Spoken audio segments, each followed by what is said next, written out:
আর জুমার দিন এটা তো এমন এক পবিত্র, এমন এক মহান দিন, যেই দিনটা আল্লাহ তাআলা আখির নবীর উম্মতকে দিয়েছেন, যেই দিনের মধ্যে বান্দা দোয়া করলে আল্লাহ তাআলা কবুল করে নেন। সুবহানাল্লাহ। যেমন হাদিসের মধ্যে এসেছে, বুখারী এবং মুসলিম শরীফের হাদিস,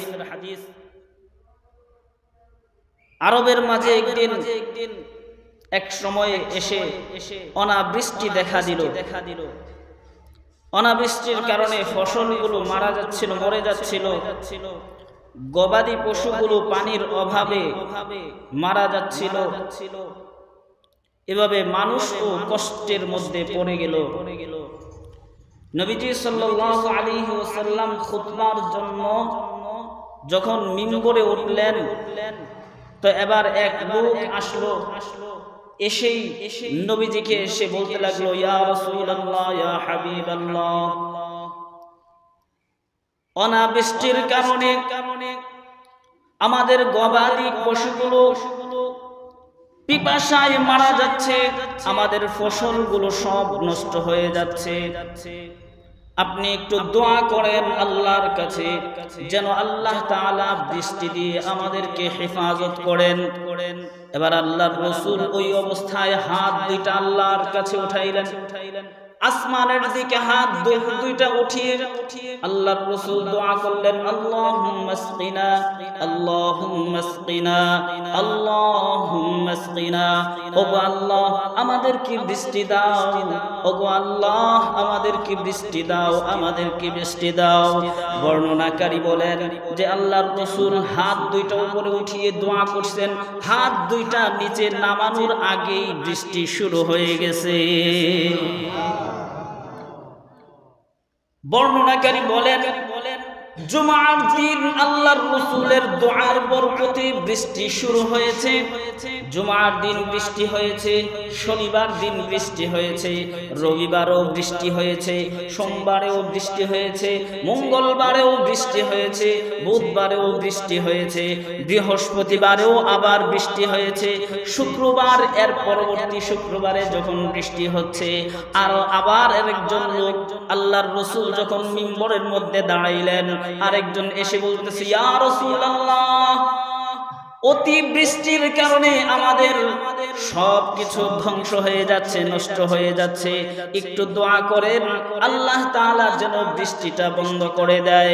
এবার আল্লাহর রাসূল আবার হাত দুইটা আসমানের দিকে উঠাইলেন, উঠিয়ে বললেন, আল্লাহুম্মা হাওয়ালাইনা ওয়ালা আলাইনা।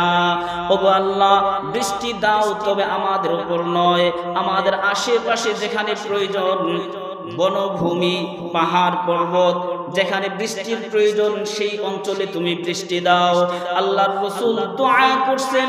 তো জুমার নামাজের পরে সাহাবীরা বর্ণনা করতেছেন, আমরা আসছি বৃষ্টিতে ভিজে, আর যাওয়ার সময় রোদ্রে পড়ে বাড়িতে গিয়েছি।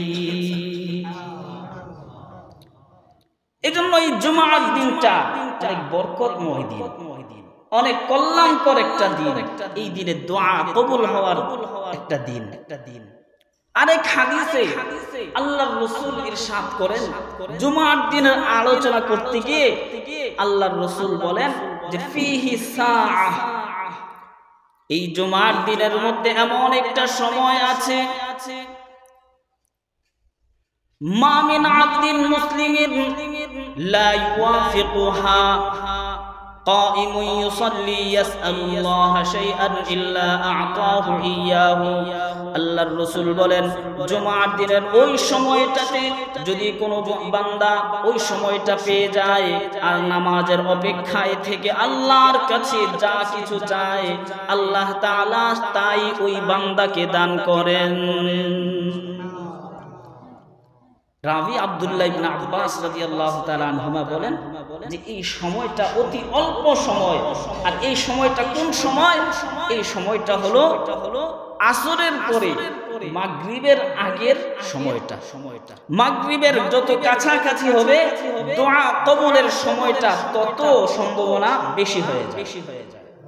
কারণ ওই সময়টাতে হাদিসের মধ্যে আসছে জুমার দিনের সর্বশেষ সময় রাত্রির পূর্ব মুহূর্তে আল্লাহ তাআলা আমার আপনার পিতা আদি পিতা হযরত আদম আলাইহিস সালামকে সৃষ্টি করেছেন। এজন্য ওই মুহূর্তে ওই অল্প সময়ের ভিতরে যদি কোনো মুসল্লি যদি কোনো বান্দা খুব গুরুত্ব সহকারে নামাজের জন্য অপেক্ষমান থেকে যদি আল্লাহর কাছে কোনো কিছু চায়, তাহলে আল্লাহ তাআলা বান্দাকে সেই চাওয়া পূর্ণ করে দেন। সুবহানাল্লাহ।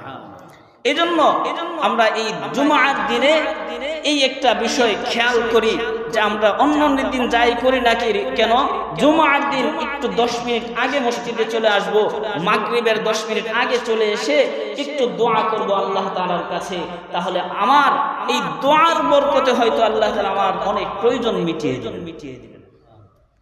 আল্লাহ তাআলা যদি চান তাহলে আমার প্রয়োজন অতি সহজে মিটে যাবে, আর আল্লাহ তাআলা যদি না চান তাহলে আমার প্রয়োজন অতি সহজে মিটবে না, বরং কঠিন হয়ে যাবে।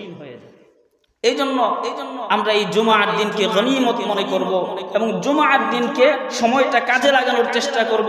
জুমার দিনের বিশেষ কিছু আমল আছে, তার মধ্যে একটা হলো সূরা কাহফ তেলাওয়াত করা, এটা চেষ্টা করব।